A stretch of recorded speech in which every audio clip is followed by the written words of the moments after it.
The moment she said the words, "He makes me feel alive," it felt like the floor dropped out from under the life I thought I was standing on, and what stunned me wasn't just that she said it, but that she said it calmly, like she was explaining why she preferred one brand of coffee over another. Not confessing that the woman I'd planned a future with had already emotionally stepped out of it while I was still paying the mortgage and picking out paint colors for the guest room, and I remember staring at her across the kitchen island we'd installed together, the one I'd sanded and sealed myself on weekends, realizing that this conversation wasn't about saving anything anymore. It was about whether I was going to keep humiliating myself by pretending I didn't hear what she was really saying, because when she added, "I haven't done anything wrong," something in me cracked quietly, not loudly, not dramatically, just a clean internal snap, like a bone breaking without blood, and suddenly, I could see every compromised boundary and swallowed instinct lined up behind me like mile markers I'd ignored on a long, stupid drive. She didn't cry, didn't raise her voice, didn't even look particularly guilty, just leaned back against the counter and crossed her arms like she was waiting for me to say something reasonable, something forgiving, something that would make it easier for her to keep both lives running side by side. And in that suspended moment, I realized I had already lost the version of myself who believed love was a mutual contract instead of a gamble rigged by whoever cared less, and I didn't yell or throw anything or storm out, because that would have meant I was still playing a role she expected, the hurt fiancé trying to win background that was already sold off emotionally to someone else. Instead, I asked one question, quietly, almost clinically: "Do you love him?" And she hesitated just long enough to answer honestly without meaning to, which told me more than any denial ever could. And when she said, "It's different," I knew that different was the word people use when they don't want to admit they've already chosen. I remember thinking, absurdly, about the house listing photos I'd saved on my phone weeks earlier when we talked about upgrading someday, how I'd joked that this place was just a starter, not realizing it would end up being the exit ramp, because as she talked about feeling seen and excited and understood in ways she claimed she hadn't felt in years, I replayed every night I'd stayed up late working overtime to make sure we were comfortable, every time I'd put my needs last because I thought that's what commitment meant, and I realized this wasn't a sudden betrayal. It was a slow one that had been happening right under my nose while I congratulated myself for being patient and stable and dependable. The worst part wasn't the implication of another man, it was the way she framed him as the antidote to a life she now implied I had dulled, as if my consistency had somehow drained her instead of protected her. And when I finally said, "Then why are you still here?" she didn't answer directly, just said things were complicated, finances were intertwined, the wedding was already planned, people would be devastated. And that's when it hit me how alone I actually was in that kitchen, because none of those reasons had anything to do with loving me. They were about convenience, optics, and fear, and suddenly the idea of ghosting everyone didn't feel cruel. It felt merciful compared to staying and letting myself be rewritten as the villain in her story of self-discovery. I went upstairs after that, not to pack, not to rage, but to sit on the edge of the bed and stare at the indent where she slept, thinking about how intimacy can evaporate long before bodies separate. And by the time she knocked softly on the door later that night, asking if we could talk more, I already knew I was done talking, because talking was how we gotten here. Months of conversations where I'd been reassured while being slowly edged out emotionally, and something in me had gone cold. And clear, the kind of clarity you don't argue with, because it feels like survival. I slept on the couch that night, listening to the house settle and creak like it was exhaling with me, and in the early hours of the morning, when the street outside was silent and my phone buzzed with messages from friends about wedding plans and weekend barbecues, I opened my laptop and looked up how long it would take to sell a house like ours in this market, not out of spite, not out of revenge, but because staying suddenly felt like participating in my own erasure, and leaving felt like the only way to keep what little dignity I had left intact. By sunrise, I had already made the first quiet decision that would unravel everything people thought they knew about me, and I didn't feel dramatic or heartbroken in that moment, just resolute in a way that scared me a little, because I understood that once you stop trying to be understood by someone who no longer wants to understand you, the world narrows to one simple question. How do you walk away without becoming someone you don't recognize? And the answer, for me, was to disappear cleanly, decisively, and without explanation, starting with the place where she told me another man made her feel alive, while I realized I'd been dying slowly for months without knowing it. Before anyone ever thinks betrayal comes out of nowhere, there's always a long runway you don't notice because you're too busy convincing yourself that turbulence is normal, and looking back now, I can trace the early warning signs to the way our relationship slowly shifted from partnership to performance, where I was expected to play this steady role without ever needing reassurance in return. And she grew increasingly allergic to accountability while still expecting emotional safety on demand. We met in our late 20s in Austin, both of us freshly unmoored from past relationships and pretending we were more healed than we actually were. And in the beginning, she was magnetic in that easy, confident way that made rooms feel warmer when she walked into them, while I was the quieter presence, the guy who listened, remembered details, followed through, and back then it felt like a balance, like we filled in each other's gaps. But over time that balance tipped, not dramatically, just incrementally, the way a house starts to lean when the foundation shifts 1 inch at a time, and because nothing outright exploded, I told myself I was imagining it. She came from a family where emotions were currency, where the loudest voice got the most attention, and conflict was both feared and weaponized, while I grew up in a house where problems were handled privately and calmly. So when she began framing my steadiness as emotional distance, I internalized it instead of challenging the premise, telling myself I could learn to be more expressive if that's what she needed. What I didn't realize then was that the goalposts were always moving, and every time I adapted, the standard shifted just enough that I'd always be slightly behind,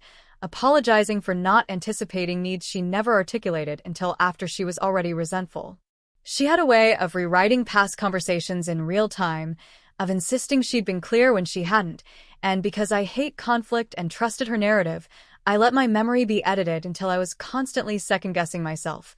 wondering if I really had missed something important, if I was being insensitive without realizing it. Friends noticed before I did, subtle comments about how I always deferred to her plans, how my opinions seemed to come with disclaimers, but I brushed it off as compromise, the mature thing people do when they're building a future together. When we got engaged, everyone called us solid, the couple that would last because we were so calm, not realizing that calm can sometimes be the sound of one person swallowing discomfort to keep the peace, and she leaned into that image hard, especially publicly, where she praised me for being dependable and grounding. Words that sound like compliments until you realize they're also a way of boxing someone into a role that doesn't allow for messiness or need. At home, though, the tone shifted, and small things became evidence in an unspoken case she was building against me, my long work hours interpreted as avoidance, my need for quiet framed as withdrawal, my discomfort with her increasingly flirtatious friendships dismissed as insecurity.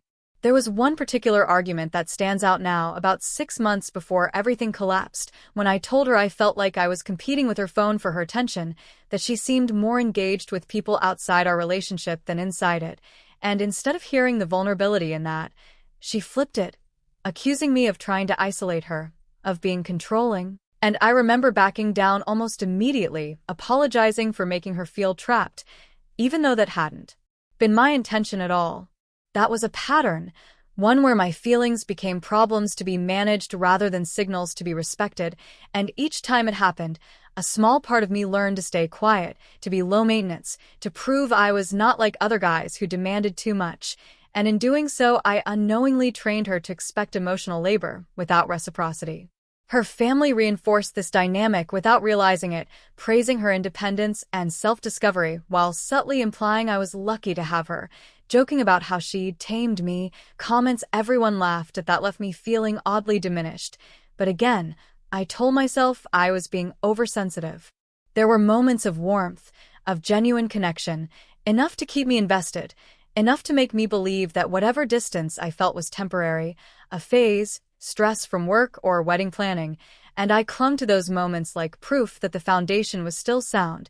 even as cracks spread quietly underneath. By the time she met him, which I didn't know about until much later, I was already so accustomed to minimizing my own discomfort that I didn't recognize the warning signs for what they were, just another shift I needed to adjust to, another way I needed to grow, and it's unsettling now to realize how manipulation doesn't always look like cruelty. Sometimes it looks like confidence paired with just enough affection to keep you doubting your own instincts, and I wonder, not with bitterness, but with clarity, how long I would have stayed in that dynamic if she hadn't finally said the one sentence that forced me to stop pretending the imbalance was something I could fix alone. By the end of that year, the man I was had been slowly reshaped into someone quieter, more cautious, more afraid of rocking the boat than standing up for himself. And when people ask now how I didn't see it coming, I think about how easy it is to confuse endurance with love, and how hard it is to admit you've been slowly disappearing in a relationship that looks perfectly healthy from the outside.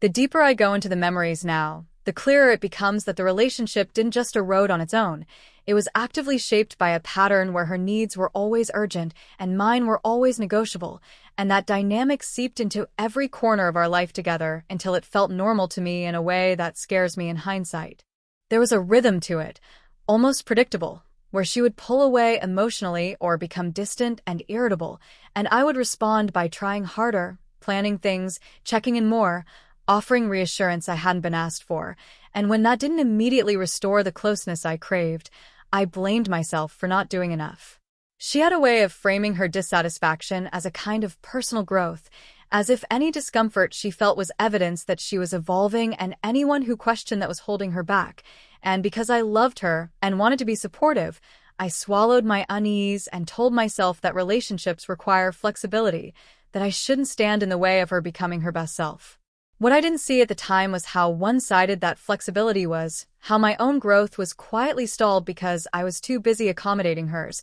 and how every time I asked for reassurance or consistency, it was treated as emotional neediness instead of a reasonable expectation between two people planning a marriage. She started spending more time away from home under the banner of finding herself, nights out with coworkers, weekend trips that didn't include me, hobbies that suddenly required privacy, and whenever I asked questions, gently at first, then more directly, she'd accuse me of not trusting her, of projecting past baggage onto her freedom, and I'd back down again, ashamed of my own doubt, telling myself I didn't want to be that guy. There was an unspoken hierarchy in our relationship where her emotions were treated as inherently valid and mine had to be justified, explained, defended, and even then were often dismissed as misunderstandings or stress reactions, and over time that wore me down in ways I didn't fully register until much later. I remember one evening sitting on the couch next to her, both of us scrolling on our phones, the TV on but muted, and realizing we hadn't had a real conversation in days. And when I tried to talk about it, she sighed like I was interrupting something important and said, "Why does everything have to be a thing?" And I felt myself shrink a little in that moment, learning that bringing up distance only created more of it. Her family dynamic fed into this in subtle ways, especially her mother, who had a habit of framing any relational tension as the man's responsibility to fix, offering advice like, "Women just need more excitement, and men get complacent." Comments that were always directed at me with a half-smile, like they were jokes, but they landed heavily, reinforcing the idea that if something was wrong, it was because I hadn't anticipated or performed correctly. I internalized that message more than I should have, turning it inward instead of questioning whether the expectations themselves were reasonable, and when I did try to articulate my side, it was often met with comparisons to other men she knew who were more spontaneous, more expressive, more passionate, comparisons that stung because they weren't about specific behaviors. They were about an ideal I could never quite reach because it kept changing shape. Around this time, I started noticing how carefully she curated her image outside our relationship, especially on social media, presenting herself as vibrant, adventurous, deeply connected, while our private life felt increasingly hollow, and when I mentioned the disconnect, she told me I was overthinking it, that not everything needed to be shared or dissected, and again I let it go, telling myself I was being paranoid. It's unsettling to realize now how often I ignored my own intuition because I didn't want to be wrong, because being wrong would mean confronting the possibility that the person I loved was slowly detaching from me while still enjoying the security I provided. The more independent she became in her narrative, the more dependent I became emotionally, not because I needed her to survive, but because I had invested so much of myself into making the relationship work that the idea of it failing felt like a personal indictment. There were moments when I sensed something was off, like when she'd come home energized in a way that had nothing to do with us, or when she'd mention someone new with an enthusiasm that felt oddly intimate. But every time I considered pressing further, I remembered how previous attempts had ended, with me apologizing for doubts that were never actually resolved. By the time she started emotionally confiding in someone else, which I would only learn the full extent of later, the groundwork had already been laid. My confidence eroded just enough that I questioned myself more than I questioned her, and that's the quiet danger of long-term emotional neglect. It doesn't announce itself as harm. It disguises itself as compromise, as patience, as being the bigger person, until one day you realize you've been bending so long you don't remember what standing upright feels like. Looking back, I don't feel anger as much as a deep, sober sadness for the version of myself who thought love meant constantly proving your worth to someone who is already half gone, and who mistook her increasing distance for a challenge to overcome rather than a signal that something fundamental had broken, because by the time the truth finally surfaced, it didn't feel like a sudden explosion. It felt like the inevitable conclusion to a story that had been quietly writing itself for a long time. The escalation didn't come all at once. It arrived in a series of moments that each felt survivable on their own, but together formed a weight I couldn't keep carrying. And the first time I truly felt publicly humiliated was at a friend's birthday party, where I watched her laugh a little too freely, lean a little too close, and light up in a way I hadn't seen directed at me in months. All while I stood a few feet away holding 2 drinks she'd asked me to grab, feeling like an accessory rather than a partner. It wasn't overt enough for me to call out without looking insecure, and she knew that, because later, when I mentioned feeling uncomfortable, she rolled her eyes and told me I was reading into things, that I should be proud she was confident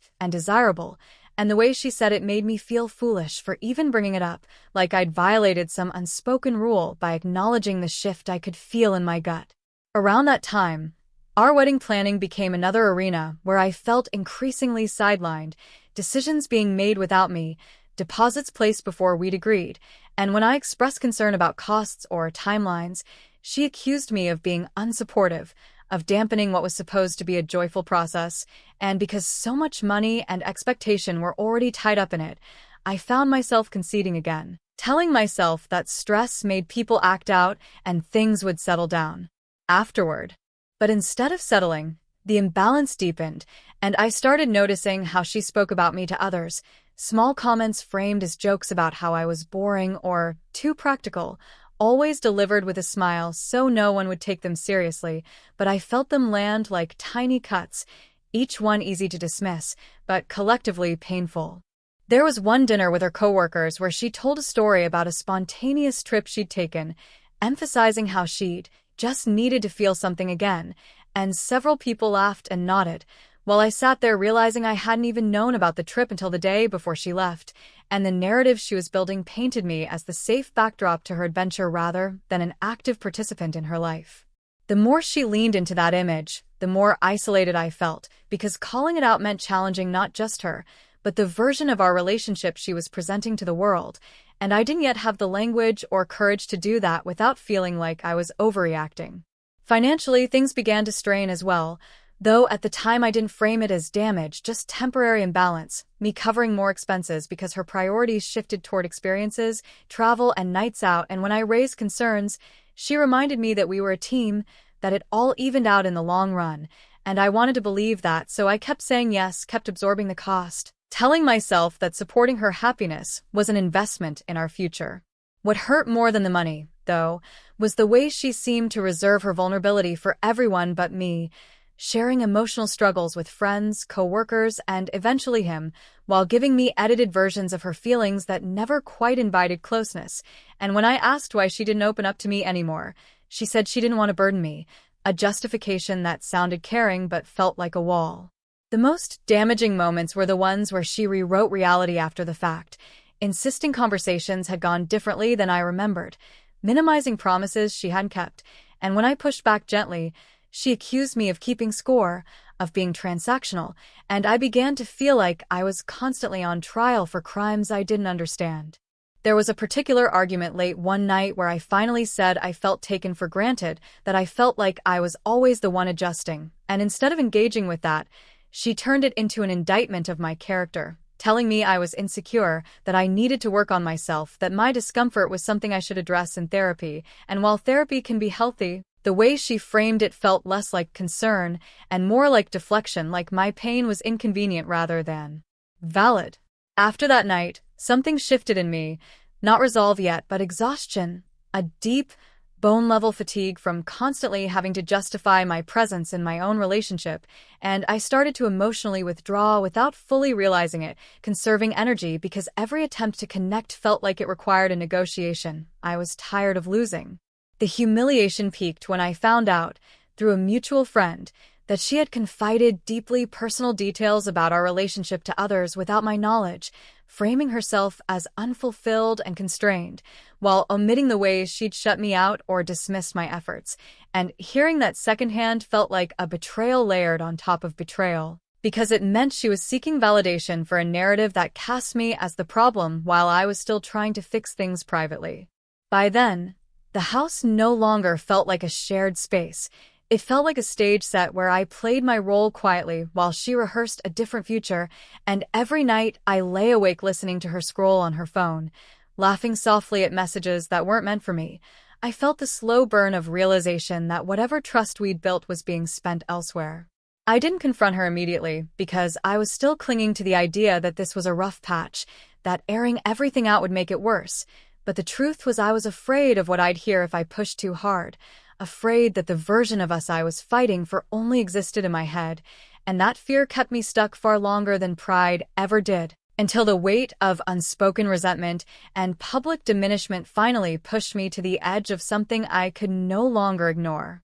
By the time the damage became impossible to rationalize, it had already crossed into territory that felt irreversible, not because of one dramatic act, but because of the cumulative erosion of trust, respect, and shared reality. And the moment I realized how bad it had gotten was when I found myself apologizing for things I hadn't done, just to end arguments that never should have started. The financial strain I'd brushed off as temporary support became more concrete when I reviewed our joint accounts one night and noticed withdrawals and charges I didn't recognize, trips and experiences she described vaguely, framed as work-related or self-care, but now clearly personal. And when I asked about them, calmly, not accusatory, she bristled, telling me I was monitoring her. That money shouldn't be a tool for control, even though we'd agreed to transparency as part of planning a life together. That conversation ended with me apologizing again, not for asking, but for the way I asked, and afterward I sat alone in the dark living room realizing how warped the dynamic had become if basic accountability felt like an offense.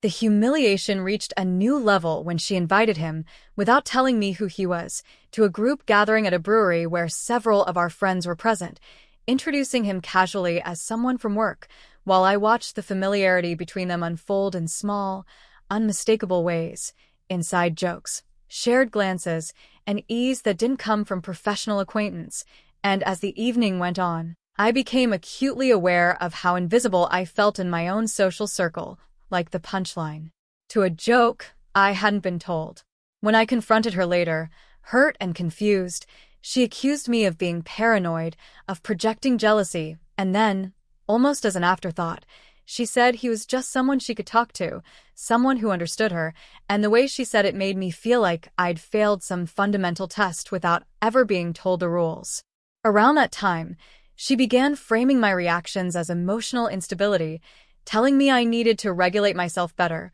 that my discomfort made her feel unsafe, language that was especially cutting because it positioned her as the victim of my response to her behavior, and I found myself walking on eggshells, choosing silence over honesty to avoid being labeled the problem. The public narrative continued to diverge from the private reality, with her posting photos and captions about growth and joy and authenticity, while our home life felt brittle and strained, and when friends commented on how happy she looked, I smiled and nodded, feeling like a liar in my own life. The breaking point, though, came when I discovered she'd shared intimate details of our arguments with him,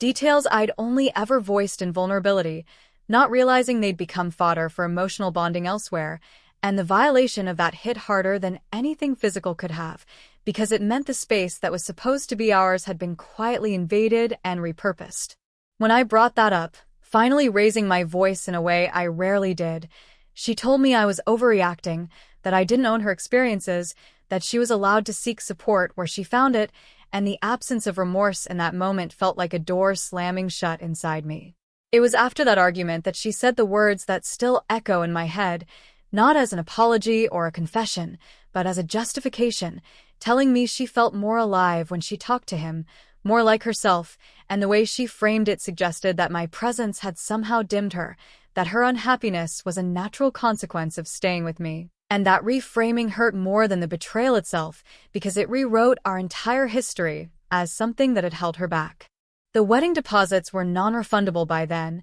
the guest list finalized, the house fully furnished, and I realized how trapped I'd allowed myself to become, financially, socially, emotionally, all in service of a relationship that was already being hollowed out from the inside. Friends began reaching out with questions I couldn't answer, sensing tension, and I deflected, protecting her image even as she dismantled my trust, because I didn't want to be the one to blow everything up. Not yet, not without certainty. But certainty arrived quietly in the form of a late-night message that popped up on her phone while she was in the shower, a message from him that was unmistakably intimate, not sexual, but emotionally charged in a way that left no room for denial. I didn't read further, didn't need to, because in that moment something settled in me, a cold, heavy acceptance that the relationship I was fighting for no longer existed in any meaningful way, and that staying meant accepting a role where my needs would always be secondary to her search for aliveness.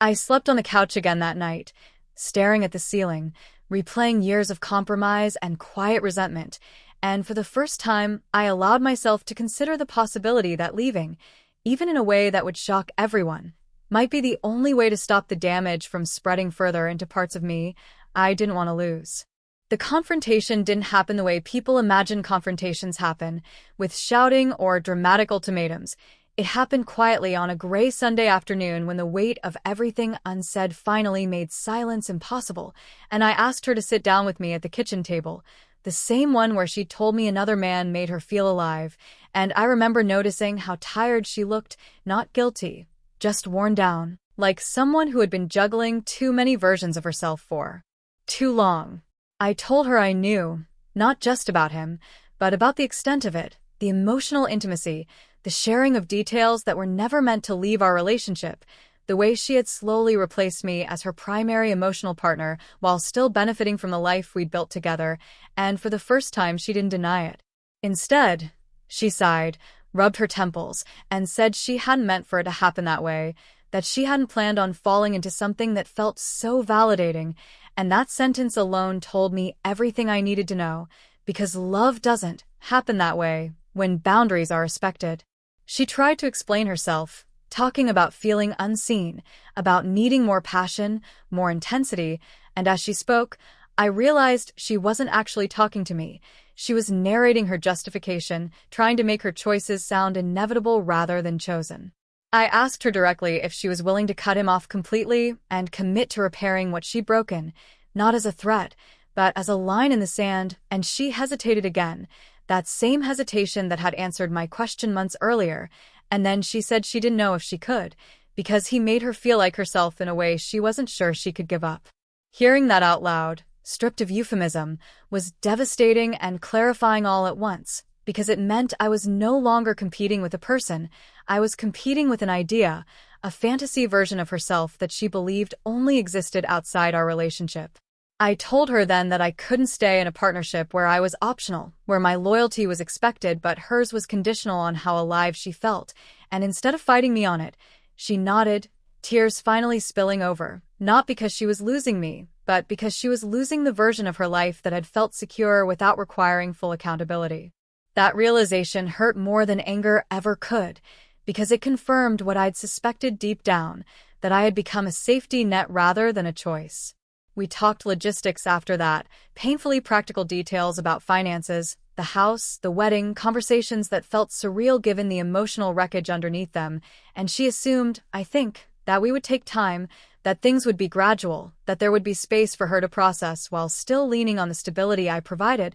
but something in me refused that arrangement, not out of spite, but out of self-preservation. When she asked where I was going to stay, I told her I wasn't sure yet, but I wouldn't be staying there, and when she suggested we keep things amicable for appearances, for our families, for the guests who'd already booked flights, I realized how differently we were experiencing the same moment because she was still managing optics while I was finally prioritizing my own integrity. That night, after she went to stay with a friend, I walked through the house alone, touching the walls, the door frames, the small marks that told the story of a life I'd invested in fully, and instead of feeling nostalgia, I felt a strange sense of relief, because the truth was finally out in the open, no longer gnawing at me quietly, and even though the future was uncertain, the present was no longer poisoned by denial. Once the decision was made, I moved quickly, not impulsively, but decisively, because I knew that if I lingered, if I left room for negotiation or second-guessing,